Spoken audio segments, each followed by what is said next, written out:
Welcome to Mainland Television Regional News. I'm Graham O'Brien and it's a short week of news for this week's News Roundup.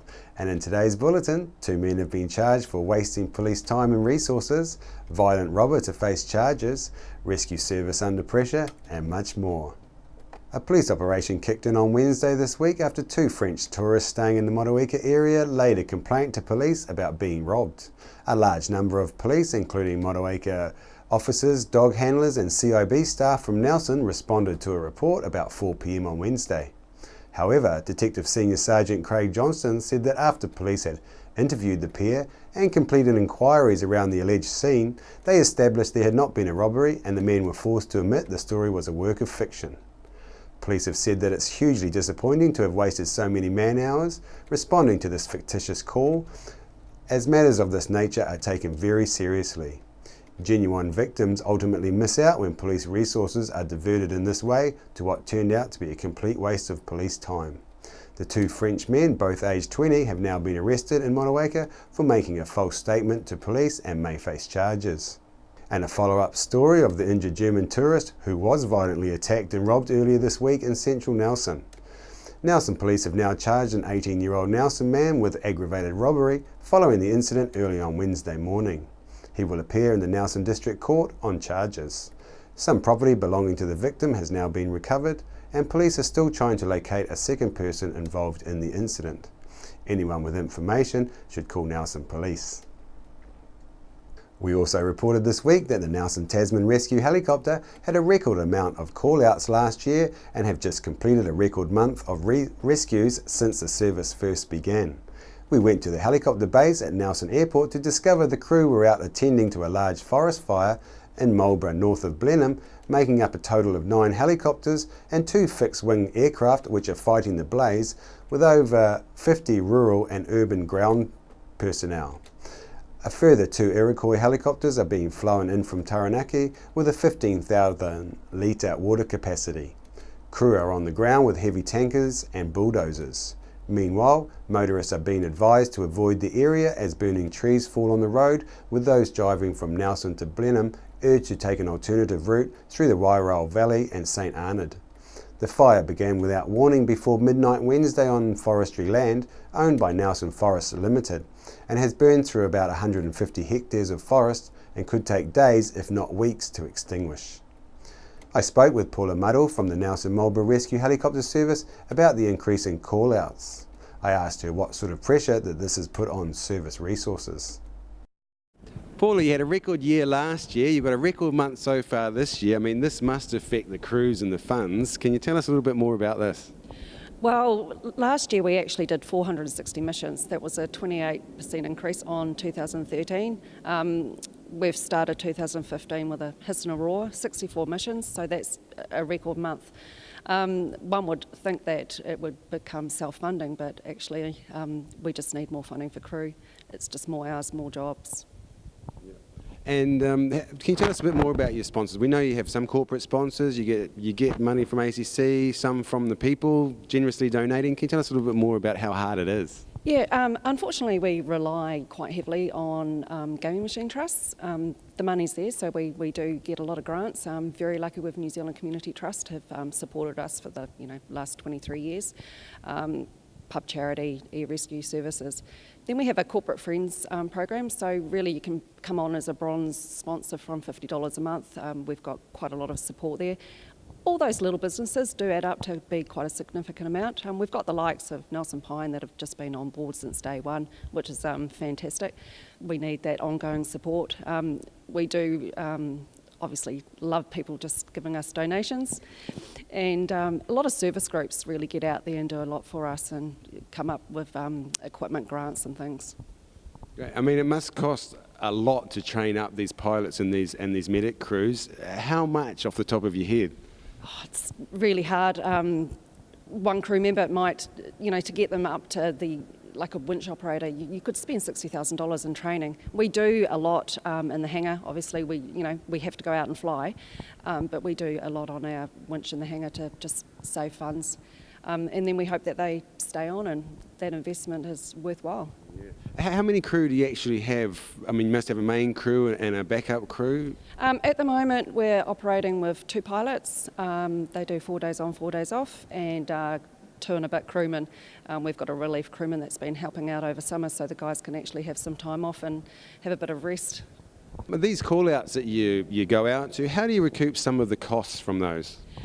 Everyone who flies with us gets a nice card that says you can help, so they know who the pilot, paramedic and crew member was. It's working really well. People actually realise it's real. It might be a couple of months down the line, but they just actually realise that we do need that support. I mean, it costs about $3,500 per mission. You times that by 460, that's $1.6 million out of the Nelson Marlborough region. We're operating the same service as the main regional areas. We don't have the population, we don't have the corporates, but we do have a really good community spirit. It'd be amazing if we could get a major sponsor. I just don't think anyone's got that kind of dollars, but if we all pull in together, we can get there. And news just in, the pilot of the helicopter involved in fighting the fire in Marlborough has had a lucky escape after his machine crashed late morning. The 47-year-old local pilot was refilling a monsoon bucket from the Wairau River about 11 a.m. when the machine has gone down, landing in shallow water. The pilot was uninjured in the crash. A 2-car accident occurred on State Highway 60 by the Rabbit Island turnoff on Wednesday afternoon. It is understood that the red car coming from Rabbit Island went through the stop sign and into the path of the blue car that was travelling towards Motueka. The occupants from both vehicles were taken to Nelson Hospital for treatment. The rescue service has been invaluable not only for search and rescue but also for the many tourists who injure themselves in our national parks, as well as countless locals from around the region. The Nelson Marlborough rescue helicopter was involved with a serious injury case on Wednesday this week when the service had to ferry a Motueka man to Hutt Hospital for specialist surgery after an accident involving an industrial log splitter. The 66-year-old Motueka man was injured in the morning while using the splitter, and around 10:45 the helicopter arrived to the scene on the outskirts of Motueka, where the man was assessed, and given the severe nature of the man's injury, he was then airlifted by the helicopter directly to the specialist surgical unit in Hutt Hospital. The rescue helicopter had already been to Motueka earlier that same morning after responding to attend a 77-year-old man who had become medically ill, before taking him for urgent treatment to Nelson Hospital. The service is invaluable, and we went out to the streets of Nelson to ask people what their thoughts on how it and other essential charitable organisations and services could or should be funded. How do you feel about essential services like the rescue helicopter being treated as a charity? No, it shouldn't be. It's like you said, it's essential. We need it. Without it, we'd be stuffed. I think it is an essential service if it's what people need, and I didn't know it was treated as a charity actually. I think it should be paid for by the government, really. I think it's a great idea. My real concern about the rescue helicopter is that it seems to be called out for absolutely everything these days. And if I'm brutally honest, my real concern is that I think it should be user pays to a certain extent, especially when it comes to we're rescuing people who are not New Zealanders. Yes. And do they pay anything towards it at all? How do you think it should be funded? I think the government should step up. They give money for all sorts of other crap. They'll send some blinking bird over to study the history of hip-hop, but they won't fund something that's essential.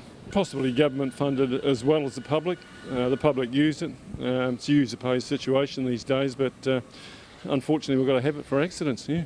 I think that probably for a service that like that, it would be a good thing to to investigate some other forms of funding rather than just being driven by charity alone. Oh no, I mean I always give to it. If I see them collecting for that, I always give to it. And I think people should put into it as well, but it should have more funding, I reckon, than just being a complete charity. Have you or anyone you know ever used the rescue helicopter service? Yeah, a friend of mine. She would have been dead without it. No, they haven't, fortunately. Yes, but not in Nelson. Yeah, water skiing accidents, lots of things. Yeah, it was just used just recently in our subdivision in Motueka. Come picked up a guy over there, just flew right into our reserve, right outside our place there, and picked him up and brought him over to Nelson. He had some sort of heart condition, and yeah, they got right onto it. So I thought it was a great thing that they could get there so quickly and give them that opportunity. So yeah, I certainly support it. I think it's a great thing, and I would certainly say that if it's in danger of not continuing through a lack of funds, that it's probably something that needs to be investigated a bit more.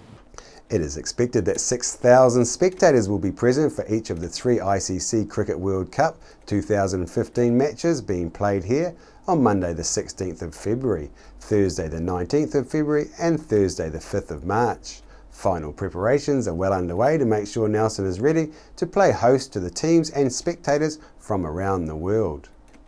Nelson's 111th Street Party will kick off on February the 14th, so you can get down to Fan Zone in 1903 Square for big screen coverage of the Black Caps versus Sri Lanka from 10:30am to 6pm. For those who may need a break from cricket, Nelson City Centre will be bustling with Trafalgar Street Market Day and wine and food celebrations. Other festival events to check out are the Kids Cricket from 10 to 4 at Te Hunanui Sports Fields. And with an influx of tourists for the World Cup matches, we caught up with Nelson Tasman Tourism's newest member of the team, and Chrissy Small discussed her position, who she's replaced, and the challenges that this role may bring. We've just had a very large cruise ship in port here in Nelson within the last few weeks, and so I thought it's about time we got to talk to someone from Nelson Tasman Tourism, and why not the new kid on the block, Gisela Purcell. Now Gisela, you've just arrived in the job not that many weeks ago. Let's talk to you a bit about that. Gisela, your role as International Marketing Manager, that's a new job for you. How's it going? I'm loving it. I've just been there about 3 weeks, and so far I'm getting out to meet a lot of the local operators, and so that I get a better feel for all the tourism offerings that we've got here in the region. Right. Now you've taken this job from a local celebrity. Tell us, what's happened to Lauren? Lauren, wonderful Lauren. Yes, she's left Nelson. She's moved up to Auckland, and there she's doing tourism work with one of the local iwi and loving it by the sounds of it. Right, Yeah. and of course she'll love the city up there, no doubt. I believe so. Yeah, we are keeping in touch with her, and yeah, she's missing Nelson as well. I think long term her heart's always in Nelson, but she is enjoying Auckland. Right. So did she give you any tips before she left? Give me any tips? Look, we've got some fabulous operators, some fabulous offerings in Nelson, and yeah, it's a pleasure really to be marketing the region. We've got another cruise ship visit coming up this month, and what's after that? You've got L'Australis coming next week. It's actually quite a small cruise ship. It has about 300 passengers and crew on board, 350, but it's come 3 times, each time with different passengers. So that's been fabulous, and that's the first time they've come to Nelson. So we hear they're absolutely loving what the region's got to offer. So we have high hopes that they'll be returning in the future. You've only been in the role 3 weeks. What do you see as being one of the bigger challenges of this role? It's definitely a really, really busy role. There's a lot of travel, both in the region, around New Zealand and internationally. So you're probably juggling everything, making sure I have enough time at my computer, enough time representing all the operators who we've got, who are doing fantastic work. Yeah, it's definitely busy. Right. What about events? Will you be off to events representing the region? Yeah, absolutely. Well, first up, we've got the Cricket World Cup. It's one of the biggest events in the region, and we have a lot of media coming here, hundreds, and so we've got to make sure that they see more than just the cricket when they're here. We've got to show off the whole region. But yeah, I also travel to events. We do training of agents around New Zealand. There'll be international agents and national agents, and then offshore as well. Yeah. Okay, so yes, the Cricket World Cup. Now that's going to put Nelson on the map, so to speak, even nationally as well as internationally. Absolutely. It's fantastic for the region to have that. We've spent last week we had a film crew from Tourism New Zealand down in Nelson and Tasman, and they were filming the highlights of the region, which will then be shown during the games. If there's ever a dull moment in the cricket, they can just switch to some really fantastic views of the region, and so that's a fantastic opportunity to showcase what we've got to offer. What would you like to say to businesses out there? What can Nelson Tasman Tourism do for them? Customer service all the way. I think people want to have quick responses. I think that's being really genuine with your visitors is absolutely the most important thing. That every single customer who leaves has a positive impression from their time with each operator. Yeah. This month on Waitangi Day will be 4 years since Barney the cart horse was confiscated by Nelson City Council due to his owner Lewis Stanton, otherwise known as Honi Mahiki, not conforming to restricted access as designated by Council. And it's happened again, but this time the SPCA have been the ones who have removed Barney from his care last Friday. Hone was arrested after becoming irritated at the prospect of Barney being removed and used offensive language, allegedly swearing at the 2 SPCA staff, a vet and 2 police officers, after a number of people had rung the SPCA complaining about Barney being parked in the blazing sun without any shade. Upon examining Barney, the vet found the horse to be suffering from heat stress and dehydration after standing in heat of 33 or 34 degrees and decided the horse should be removed from town. The SPCA does not want Barney to continue spending the summer in town. We caught up with Hone to find out where things now stand in this well-cooked saga and if there has been a shift or if this is still his Groundhog Day. Yeah, kia ora tātou. Today is the 4th year since the Nelson City Council gave me the blanket trespass of 99.644% of Nelson that they couldn't legally do. Well, today's 4 years on. They still haven't solved the problem. They didn't want me here. They've still got me here. Okay. With the Nelson City Council failing so far, and the SPCA now having the horse, we are back to square one. That's what these signs are all about. Nobody's achieving anything, and if they want to solve the problem, then solve the problem. But first of all, they've got to want to solve the problem. They first of all have to want to listen to what the problem actually is, rather than just have it the Nelson City Council's way, our way, and that's it. Because democracy is a great thing, isn't it? The monster slide was finally given consent on Friday last week, ending the council merry-go-round and making it clear who is responsible for making the decisions when it comes to public interest. It was an overcast and chilly day on Anniversary Day, however it didn't stop nearly 2,000 people from getting out their togs and trying out a water slide for the first time or reliving the days of their childhood on Zoom slides. Although there has been much said about the safety and waiting times at the monster slide, unfortunately with this kind of event and the popularity of it, waiting will always be part of the experience. Yeah, what do you reckon? It was pretty fun? Yeah, it was. It's pretty good. Yeah. It's really quick with the balls. Oh, okay. Yeah, it helps if you have a tube or something. Otherwise you're really slow. Hey guys, how was that for you? Good. Great. Great. Yeah. Did you have to run much or could you slide all the way down? I just slided down all of it, and then I got out and then dived into the foam pit over there. Yeah. And are you going to go and line up for another go? Yes. Yep. Yeah. You're not too cold? Nah. Excellent. Hey, have fun. Yeah. Oh yeah, it was pretty fun, eh? Yeah. You're going to go again? Yeah, definitely. You're not waiting in line too long? Nah, it's alright. Got VIP passes, so yeah, it's looking good. Hey, how'd you go? Great fun. Went fast. Work this out, this goes the best. Right, are you going back up again? Yeah, definitely. And as with any adventure activity that involves throwing yourself down or out of anything, there is an element of risk. New Zealand is famous for inventing and trying risky activities such as bungee, white and black water rafting and the Zorb ball. Dangerous and exciting often go hand in hand, and at the end of the day people bought the ticket and agreed to the risks.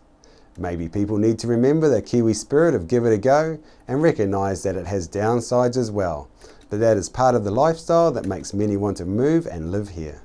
After the break, we'll bring you the latest weather update and some events and happenings coming up from around the region.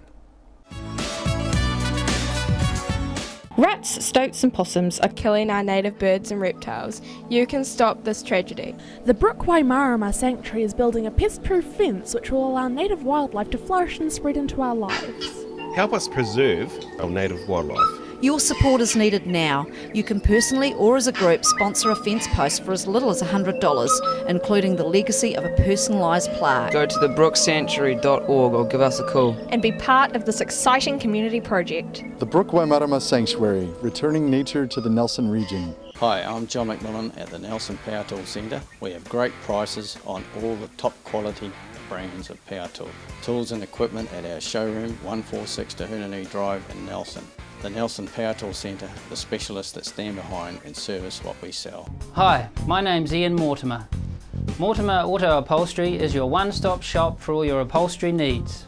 We do car and boat interiors, boat canopies, ute tonneau covers, canvas and PVC fabrication. Call in and see us in Oxford Mews, 72 Oxford Street, Richmond. O2B Healthy. Lifestyle, diet and exercise, complemented with quality supplements, can provide you the insurance vital for your natural health and well-being. With over 10 years professional experience making some of New Zealand's most trusted nutritional supplement brands, visit the O2B Healthy factory outlet in Wakatu Industrial Estate. Over 200 supplements to choose from, free on-site parking, no middleman. O2B Healthy. Caring for you naturally. Why would you want to pay as much as $1,000 for a single bed mattress when you can buy a high quality locally made mattress like this for as little as $220? And a queen size mattress could cost you in excess of $3,000, but at Nelson Beds you could have a mattress like this as low as $425. So why would you go out and spend a fortune on your child's bedroom when you can come to Nelson Beds and buy a complete single mattress and base set, a 7-drawer Scotch chest, a headboard and a 3-drawer bedside cabinet for as little as $979? So call and discuss our custom manufacturing options and local after sales service at Nelson Beds, Nelson's only bedding manufacturer.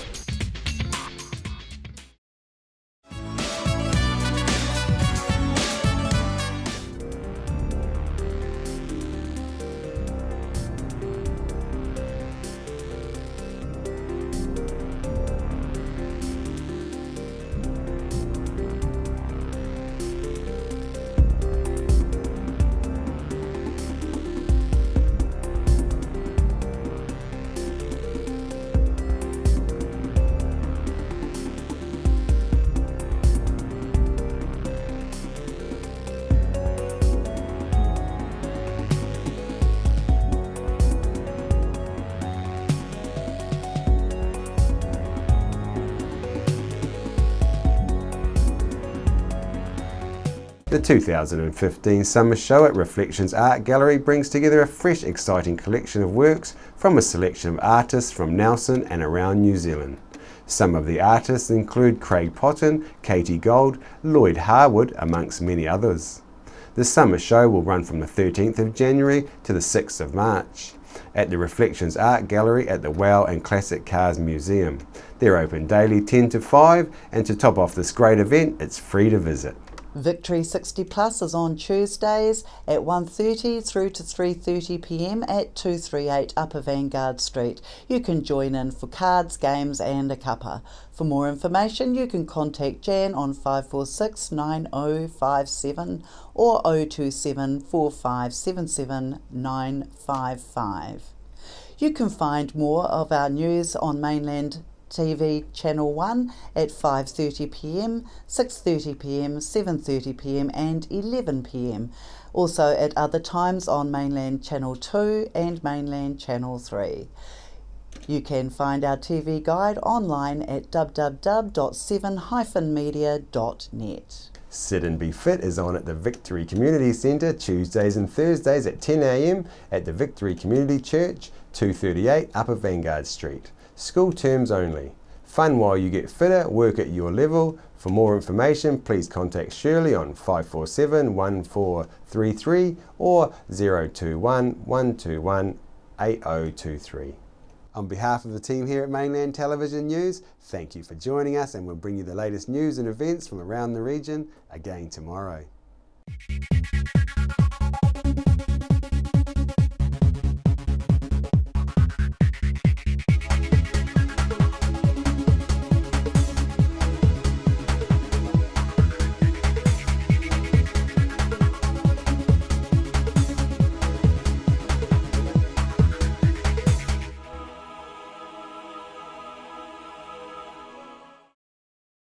Supporting local content so you can see more of New Zealand on air. Discover the Belgrove Tavern, just 20 minutes south of Richmond on State Highway 6. A restaurant, functions, weddings, barbecue, a garden bar with lots of room for kids. Come in, see us. World War I was a defining period in our history, impacting greatly on the lives of people from the Nelson province. Memories of the First World War is an exhibition which will be displayed in a number of regional venues and is currently on at the Nelson Provincial Museum. Nelson Tire Centre. Great prices, great service. Buy your own Bryford trailer. All types, all sizes. See Colin Douglas for your tires and batteries. We're the team at JCar, right here in Nelson, 120 Hardy Street. Our shop is full of electronic items, including security alarm systems, electronic components, solar and power, electronics, toys,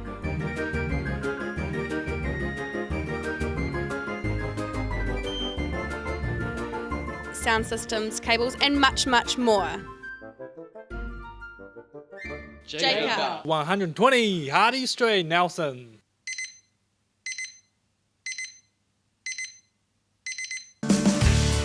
Today's the day when all the wrongs get put right.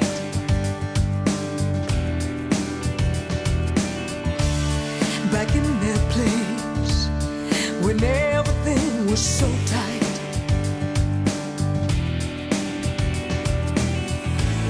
I'll shout it from the highest heights.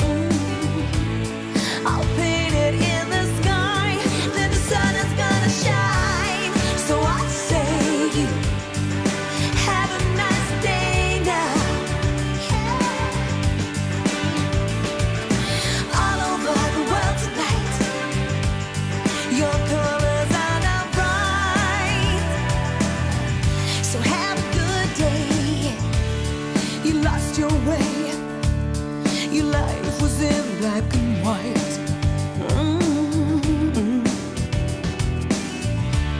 At the rainbow's end, you found the strength there to fight.